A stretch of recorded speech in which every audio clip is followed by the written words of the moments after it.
TenantCloud offers a range of features for property management, but before you decide if it's right for your business, there are 12 things you should know.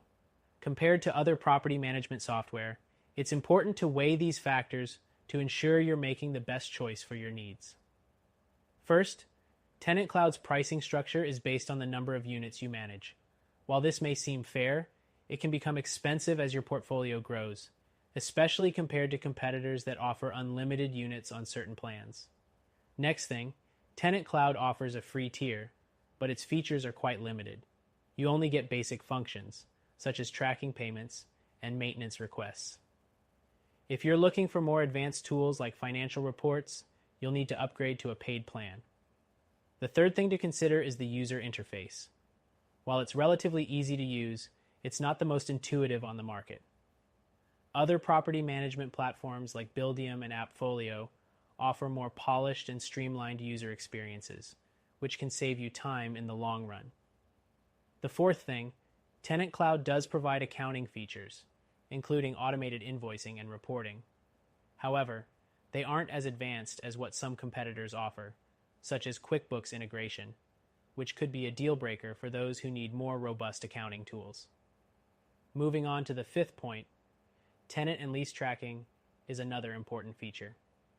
TenantCloud does a decent job here, but other software options offer more comprehensive lease management tools, making it easier to track renewal dates and clauses. The sixth thing you need to know is its customer support. While TenantCloud offers chat support and email responses, they don't provide phone support.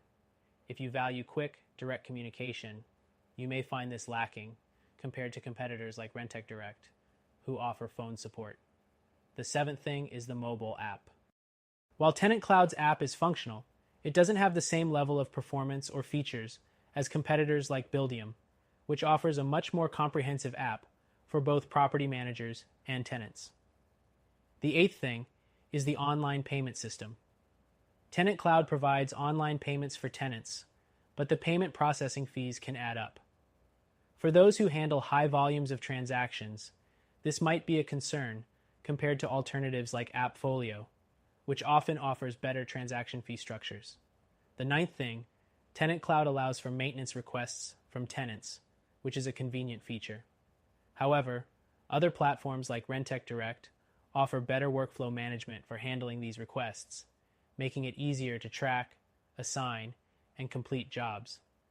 The 10th thing to keep in mind is its integration options. TenantCloud integrates with a variety of services, but it lacks the same depth of integrations that larger competitors like Buildium or AppFolio offer with third-party tools, which could be limiting if you're relying on other software for your business. The 11th thing is its tenant screening feature. While TenantCloud does offer basic screening options, they are less comprehensive compared to services like Tenant Verification Service, which provides deeper background checks. Lastly, TenantCloud is a solid solution for smaller property managers, but as your business grows, you might find it lacks the scalability of other platforms. For larger portfolios, you may want to explore software with more powerful features and greater customization, like AppFolio. In conclusion, TenantCloud offers a good option for property managers, especially for small to medium-sized portfolios. However, if you're looking for a more robust solution with better features, scalability, and support, check out our recommended alternative, which you can try for free.